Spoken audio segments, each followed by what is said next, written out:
Assalamualaikum warahmatullahi wabarakatuh. Salam sejahtera bagi kita semua. Salam, Om Swastiastu, Namo Buddhaya, salam kebajikan.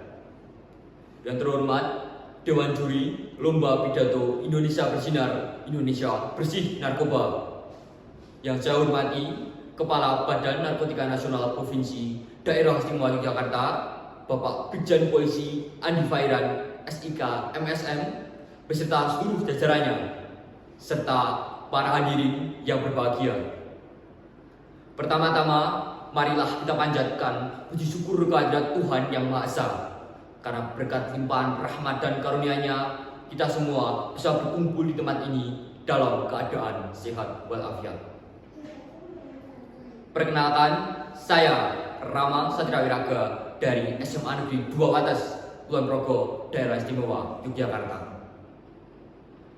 Pada kesempatan yang membahagiakan ini, izinkan saya untuk menyampaikan sebuah pidato dengan topik yang sangat penting bagi kita semua, yaitu narkoba mengintai generasi muda. Narkoba singkatan dari narkotika, psikotropika, dan obat terlarang. Narkoba merupakan ancaman yang sangat berbahaya bagi kita semua, terutama bagi kita para generasi muda. Penyalahgunaan narkoba dapat merusak masa depan generasi muda, mengikis kesehatan, memutuskan hubungan sosial dan keluarga, serta meningkatkan tindak kriminalitas. Narkoba juga dapat menyebabkan perubahan pada fungsi tubuh, baik fisik maupun psikologis. Generasi muda seringkali berada dalam fase hidup yang penuh dengan perubahan dan tantangan. Anak-anak muda seringkali mendapatkan tekanan, baik akademis, sosial, dan mereka seringkali merasa cemas terhadap masa depannya. Pada situasi seperti ini, narkoba seakan-akan menjadi pelarian yang sangat mudah bagi para generasi muda. Sayangnya, hal ini hanya akan menambah masalah baru yang jauh lebih besar dan berbahaya. Generasi muda merupakan sasaran empuk bagi para pengedar narkoba, karena masa muda adalah masa pencarian jati diri, di mana anak-anak muda sangat tertarik untuk mencoba hal-hal baru, dan mereka sangat mudah terpengaruh oleh teman-teman sebayanya. Generasi muda menjadi sasaran empuk bagi para pengedar narkoba juga disebabkan karena kurangnya edukasi dan penyuluhan tentang bahaya penyalahgunaan narkoba dan pengaruh pemberitaan di media, baik cetak maupun internet. Hadirin yang berbahagia, dalam upaya pencegahan penyalahgunaan narkoba, kita semua perlu mengetahui adanya ciri-ciri para penyalahguna narkoba. Ciri-ciri tersebut yang pertama, perubahan pada fisiknya, jalan sempoyongan, mata merah, berpenampilan dulu, badan kurus kering, dan sering merasakan nyeri pada tulangnya. Yang kedua, perubahan psikologis. Para penyalahguna narkoba biasanya akan terlihat seperti seorang yang linglung, bingung. Mereka menjadi seorang yang apatis dan cenderung sulit untuk diajak berkomunikasi. Yang ketiga, perubahan perilaku sosial. Para penyalahguna narkoba biasanya akan menghindari kontak mata secara langsung kepada orang-orang di sekitarnya. Mereka menjadi seseorang yang mudah tersinggung, mudah marah, dan mereka lebih banyak menghabiskan waktu mereka sendirian di dalam kamar atau di tempat-tempat pribadinya untuk menghindari interaksi sosial. Selain perlu mengetahui adanya ciri-ciri para penyalahguna narkoba, kita semua juga perlu mengetahui metode-metode yang digunakan oleh para pengedar narkoba dalam menyebarkan narkoba menyasar para generasi muda. Metode-metode tersebut yang pertama, menyamarkan narkoba ke dalam bentuk produk lain. Para pengedar narkoba biasanya menyamarkan narkoba ke dalam bentuk permen, makanan ringan, minuman berenergi, dan baru-baru ini para pengedar narkoba masukkan ganja ke dalam cairan vape atau liquid.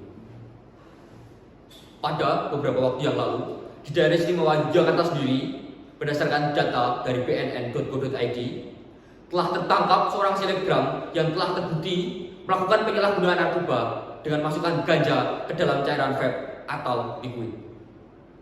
Untuk mewaspadai hal tersebut, BNN dan Istimewa Jakarta melakukan operasi gabungan bersama dengan Satpol PP dan Bea Cukai Jakarta untuk melakukan razia ke beberapa vape store yang ada di daerah Istimewa Yogyakarta pada 28 sampai 29 Mei 2024. Yang kedua, para pengedar narkoba manfaatkan rasa keingintahuan yang tinggi pada generasi muda dan tekanan dari teman-teman sebayanya.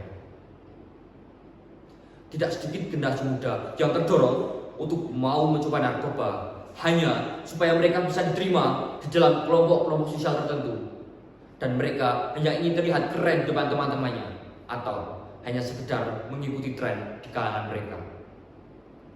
Berdasarkan data dari pusiknaspolri.go.id, 88,4% para penyalahguna narkoba mengaku mendapatkan narkoba dari teman-teman mereka. Data tersebut diperoleh dari laporan Badan Narkotika Nasional pada Indonesian Drugs Report 2022 yang diterbitkan pada Juni 2022. Laporan lain juga mengatakan sisanya sebanyak 11,6% para penyalahguna narkoba mendapatkan narkoba dari pasangan mereka, orang tua, sanak saudara, pacar, apotek, bandar, oknum petugas, dan lain sebagainya. Yang ketiga, para pengedar narkoba manfaatkan media sosial dalam penyebarannya kepada para generasi muda.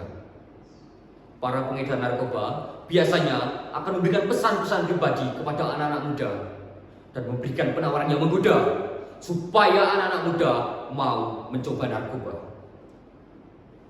Para pengedar narkoba biasanya akan menggunakan kode atau istilah-istilah tertentu supaya mereka tidak dapat dengan mudah terdeteksi oleh pihak-pihak yang berwajib.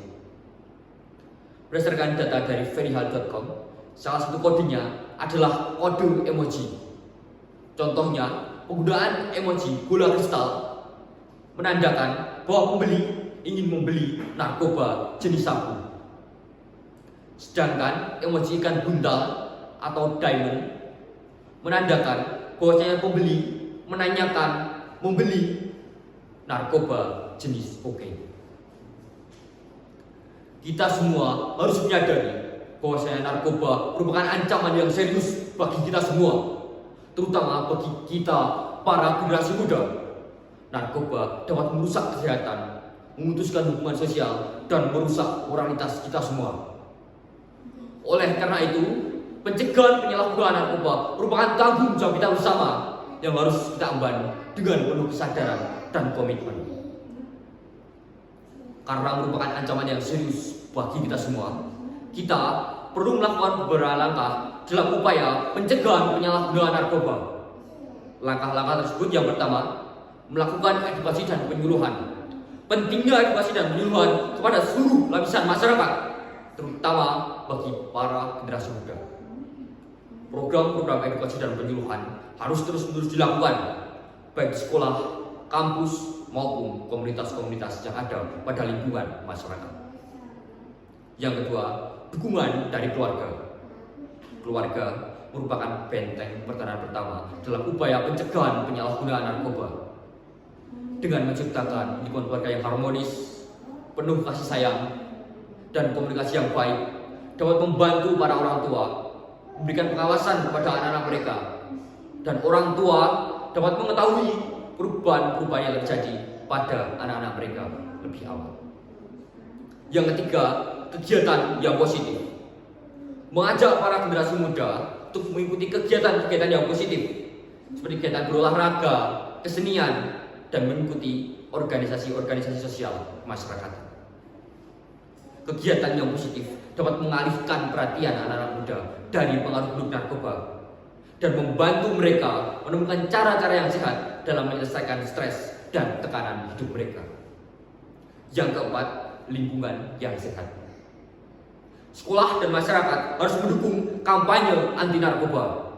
Di sekolah dapat dilakukan dengan memberikan program edukasi secara rutin kepada seluruh warga sekolah, terutama bagi para generasi muda. Yang kedua, di lingkungan masyarakat bisa membentuk tim pengawasan dan dukungan terhadap kampanye anti narkoba. Lingkungan yang sehat dapat memberikan perlindungan ekstra bagi para generasi muda dari godaan narkoba. Yang kelima, berani tolak, berani laporkan. Menumbuhkan keberanian dalam diri setiap individu untuk berani menolak dan melaporkan segala bentuk kegiatan penyalahgunaan narkoba yang ada di lingkungan sekitarnya kepada pihak-pihak yang berwajib. Yang keenam, memberikan sanksi yang tegas pada para pengedar narkoba. Salah satu contoh sanksinya ada pada pasal 115 ayat 1 UU Narkotika. Seorang yang tanpa hak atau melawan hukum membawa, mengirim, mengangkut atau mentransito narkoba golongan pertama akan dikenakan sanksi pidana paling singkat 4 tahun dan paling lama 12 tahun, serta pidana denda paling sedikit 800 juta rupiah dan paling banyak 8 miliar rupiah. Dengan langkah-langkah ini, kita bisa membantu generasi muda untuk dapat jauh dari pengaruh buruk narkoba dan memastikan mereka dapat meraih masa depan yang cerah dan gemilang. Mari kita bergandengan tangan dan berkomitmen untuk hidup sehat tanpa narkoba. Semoga Tuhan Yang Maha Esa selalu memberikan kita kekuatan dan perlindungan dalam upaya pencegahan penyalahgunaan narkoba. Hadirin yang berbahagia, sebelum saya mengakhiri pidato saya pada siang hari ini, izinkan saya untuk membacakan sebuah pantun sebagai penutup. Jual beli mendapat laba, pedagangnya pergi ke pasar.